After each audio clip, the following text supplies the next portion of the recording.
Welcome to BF2 Boarding Supervisor Practice. Boarding Fundamentals has 6 parts and this is the second part.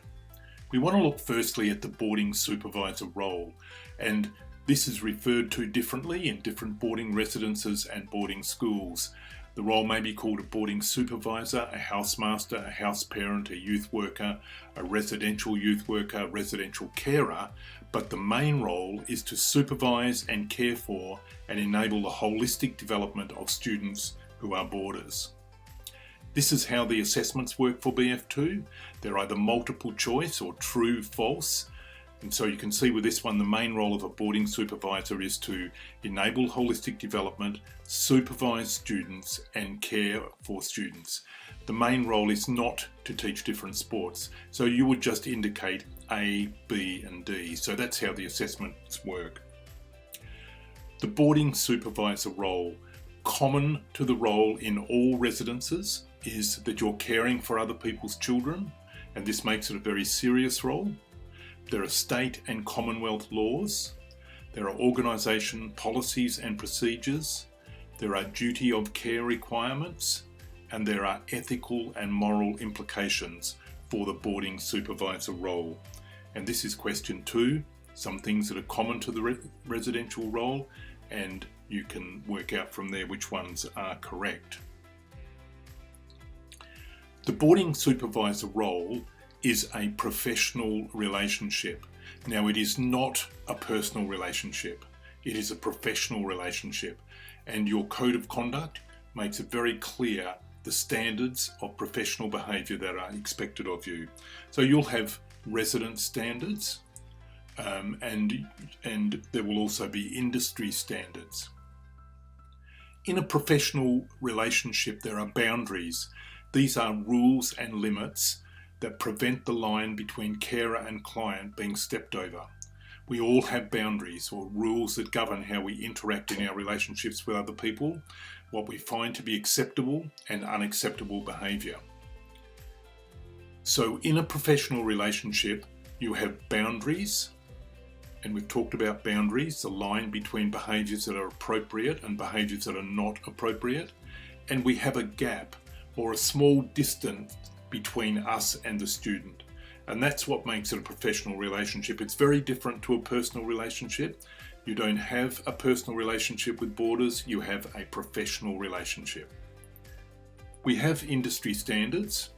So there's this industry standard that was developed in 2015, and that is the standard for the boarding industry.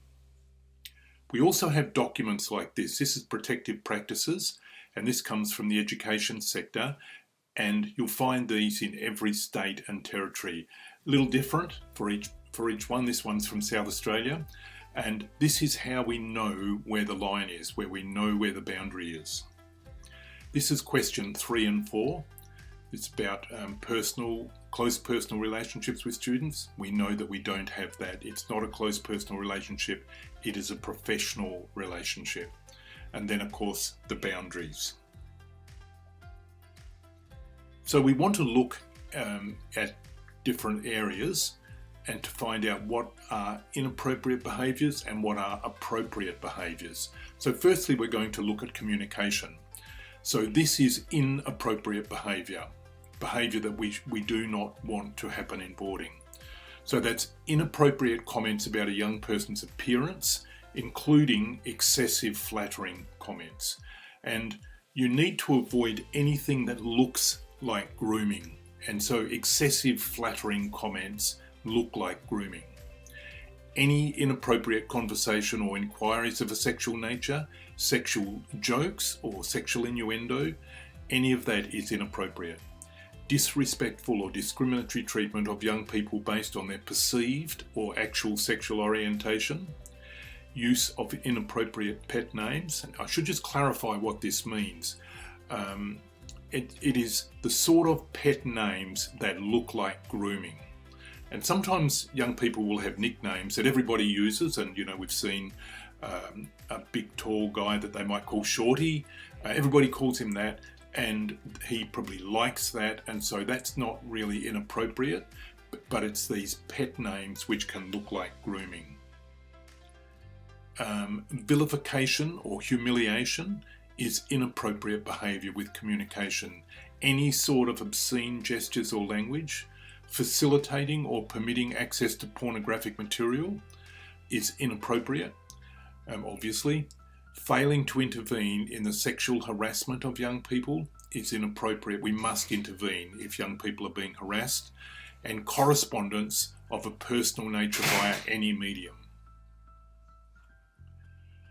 So this question 5, is about communication, and it's asking what are examples of appropriate supervisor to student communication. Let's talk about boundaries around personal disclosure. It is inappropriate behaviour discussing personal lifestyle details of yourself, other staff members or young people. But let's unpack this, because it is a very effective way to build relationship if a young person knows some general information about you and your family. So if they knew that you had 3 kids, you had a dog called Buster, you supported the Eagles, those sort of things, they all help in building this professional relationship with young people. This is talking about something quite different. It's about discussing personal lifestyle details of yourself, and that's the sort of thing such as relationship difficulties you're having with your wife, the fact that you're doing it financially tough. They are personal lifestyle details, and it's inappropriate to discuss them with young people. Boundaries with physical contact. It is inappropriate behaviour to have unwarranted or unwanted touching of a young person. Uninvited and unwanted touching. Corporal punishment. Initiating, permitting or requesting inappropriate or unnecessary physical contact. And inappropriate use of physical restraint. We're going to talk more about physical restraint later, but I'd just say that if you're going to use physical restraint, the only time you would use it if there was a real and immediate situation where a young person was going to injure themselves or injure somebody else. So you're using physical restraint to stop that injury from occurring. Question 6 asks, the following are examples of appropriate supervisor behaviour with physical contact. Then we want to look around boundaries about place. These are inappropriate behaviours. Allowing a young person to attend the staff member's home, or if you're in a facility where you have a room, allowing young people to attend your room. Now, there may be rare occasions where it's appropriate to attend a staff member's house, but the head of boarding would need to be aware of that and approve that. Allowing young people to access a staff member's personal internet locations, being alone with a young person outside of staff members' responsibilities, entering change rooms or toilets occupied by young people when supervision is not required, transporting a young person unaccompanied. Now let's talk about that last one, transporting a young person unaccompanied. If you look at practice around Australia, most boarding facilities don't do this, so they will take more than one child or they'll take more than one adult.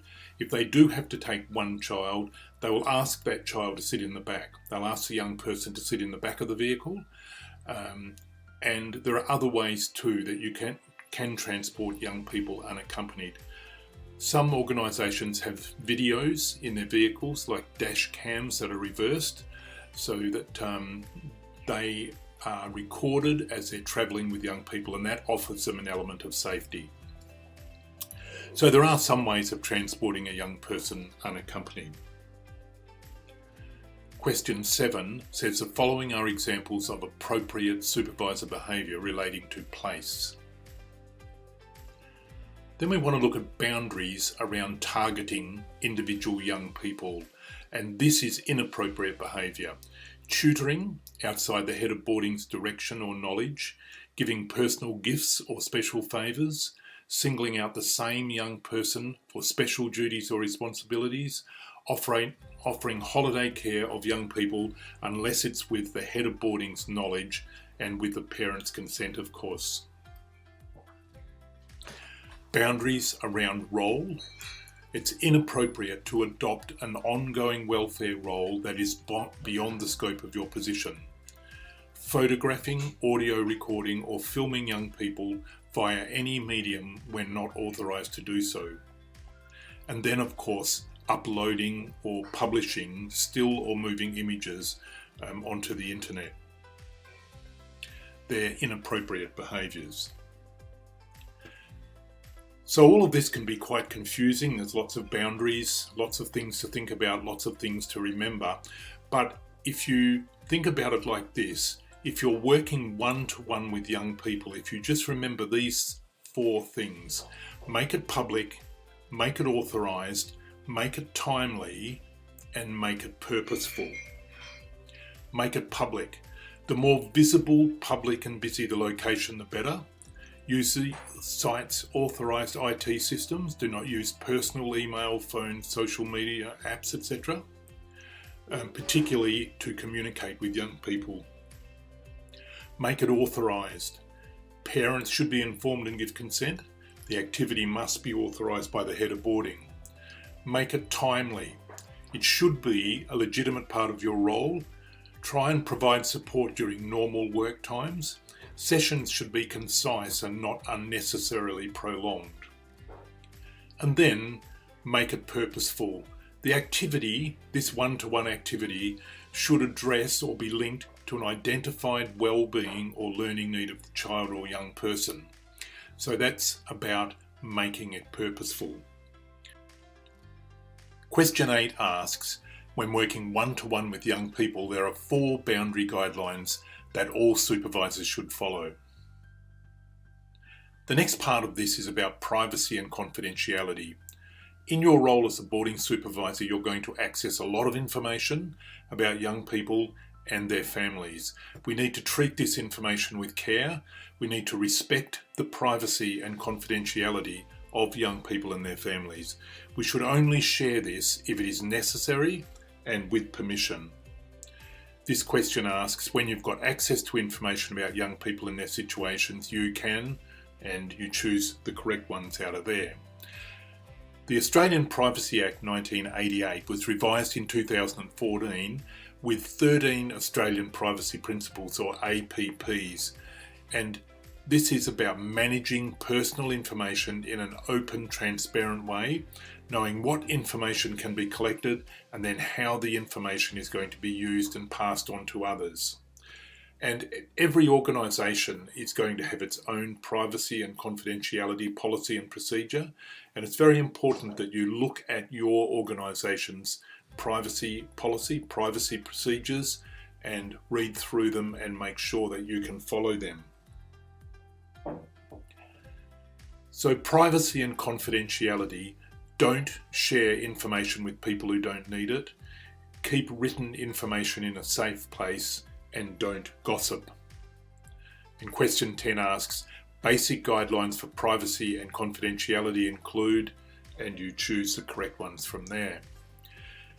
Section 2.4 is about discrimination. So defining discrimination, discrimination is the unfair or prejudicial treatment of people or groups based on characteristics such as race, gender, age, sexual orientation, etc. There's 2 types of discrimination: direct discrimination and indirect discrimination. So direct discrimination, an example of this is an employer who refuses to hire a qualified job candidate because of their race. So they're qualified, they can do the job, but he's not employing them because of their race.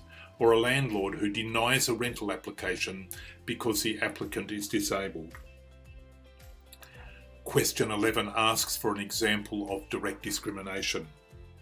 Indirect discrimination is, an example is taking students on an excursion to the swimming pool, which had no wheelchair ramps, so the disabled student was unable to participate. So that's indirect discrimination. Question 12 asks for an example of indirect discrimination. Australia's federal anti-discrimination laws are the Australian Human Rights Act 1986, Age Discrimination Act 2004, Disability Discrimination Act 1992, Racial Discrimination Act 1975, Sex Discrimination Act 1984. And question 13 asks you to indicate where Australia's federal anti-discrimination laws are contained in this question.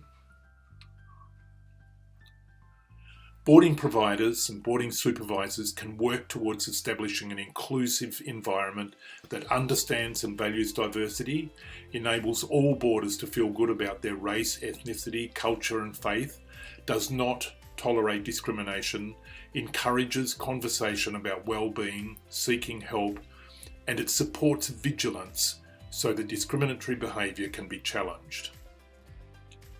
There's question 14. About organisations working towards establishing a more inclusive work environment. Sometimes discriminatory behaviour occurs. You can't stop it from occurring, but we can do this. When it occurs, we can immediately confront the behaviour using strategies to change behaviours and attitudes and bring about reconciliation.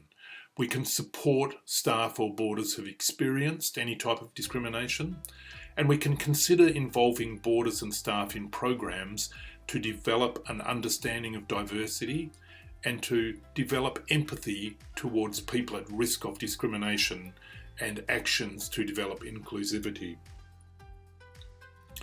Question 15 asks what you do if discrimination occurs.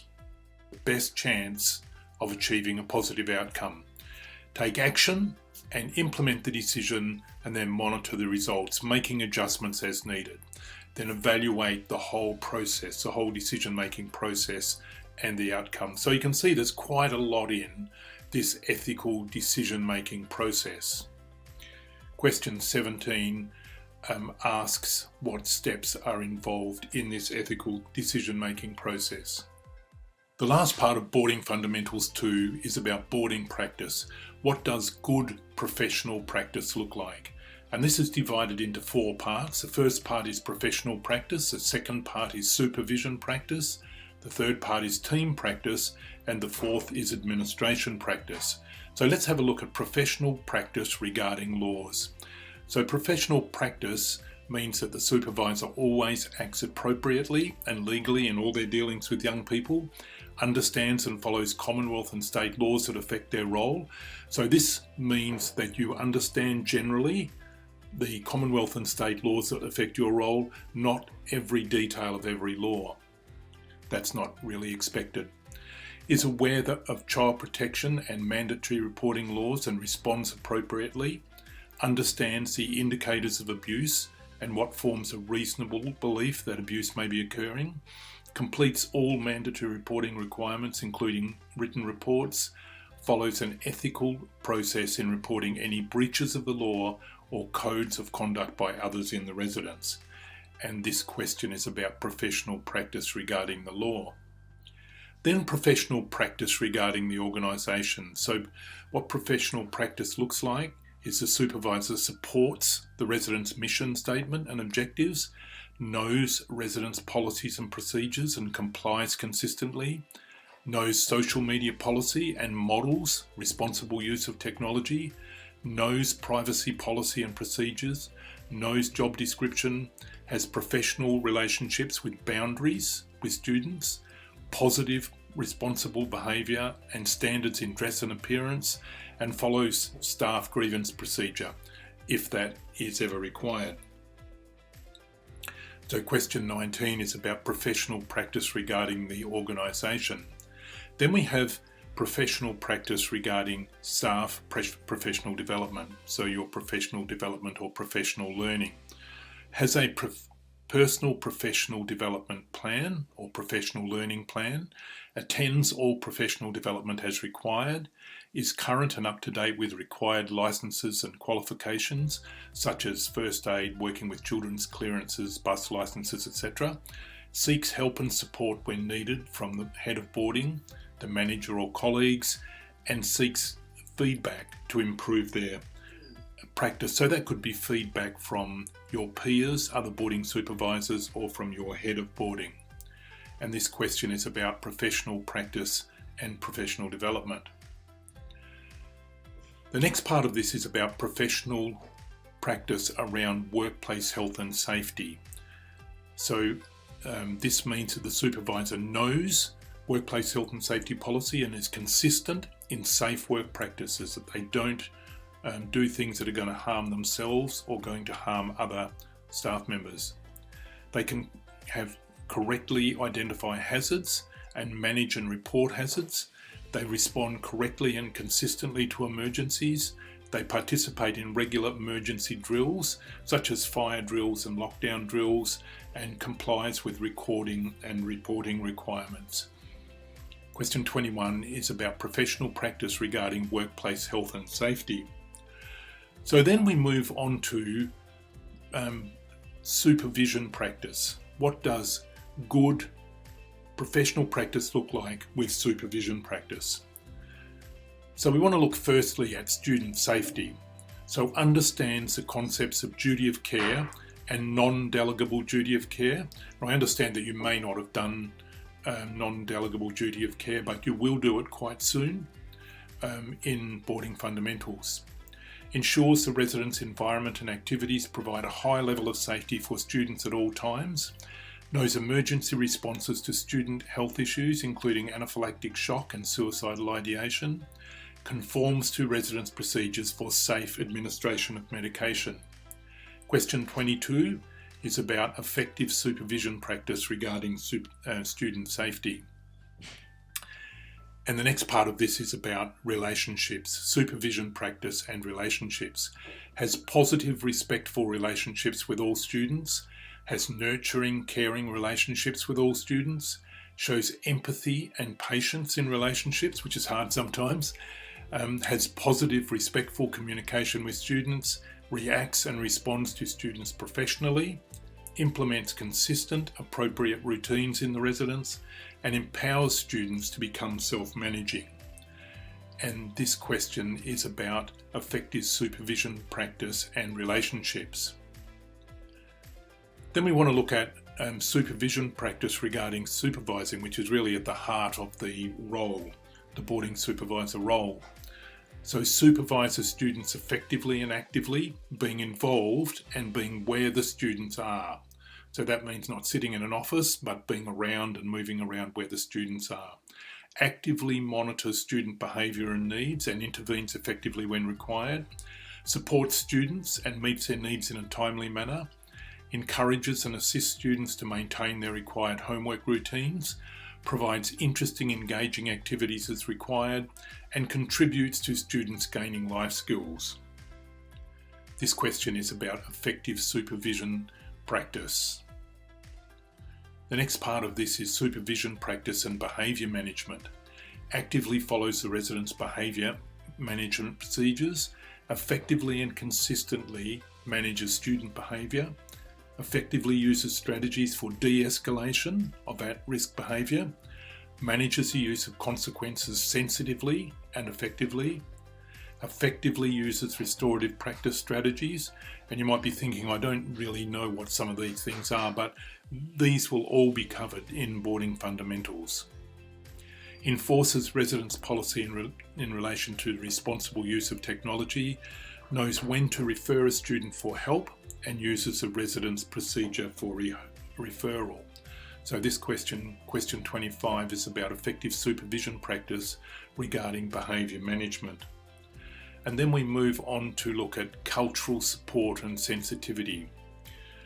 So understands and values cultural diversity and respect for other cultures, practices respect for other cultures, relevant and meaningful support in different cultural contexts, manages inappropriate student behaviour towards other cultures, and this is going to happen sometimes, we just have to know how to manage it.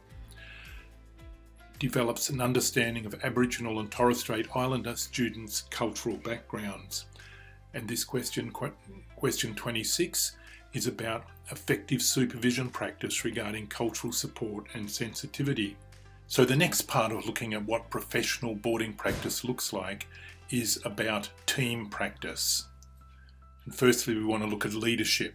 So shows respect and loyalty towards leadership, follows direction from leadership, gives constructive feedback to leadership, responds appropriately to guidance or correction from management. And this question 27, is about leadership. And then team practice with the team itself. So effective, positive relationships with the team members, courtesy and respect to all, good communication practices with the team, collaborating effectively with the team, attending team meetings and being punctual, making positive contributions to team meetings, following current work rosters and being flexible to provide relief as required, facilitating effective and punctual handovers. Question 28 is about being a team member. And then new team members, supporting induction and shadowing as required for new team members, and supporting new team members with guidance, encouragement and good role modelling. 29 is about new team members. Then the last part of looking at what is professional practice for boarding supervisors is looking at administration practice. And the first part of this is reporting and recording. So completing all records and reports in line with residents' policies and procedures, providing documentation on time and as requested, making sure that written communication is neat and well written, that people can understand it, completes all medical records and reports as required, completes all maintenance requests and procedures and reports as required. And question 30 is about reporting and recording. And then onto administrative practice with parents and the school. So communicating effectively with parents as required, and communicating effectively with school management and school staff members as required. And question 31 is about effective administration practice for interaction with parents and the school. That's the end of BF2. Be great if you can send your assessments in as soon as possible, and then you'll be all set for BF3. Thank you very much.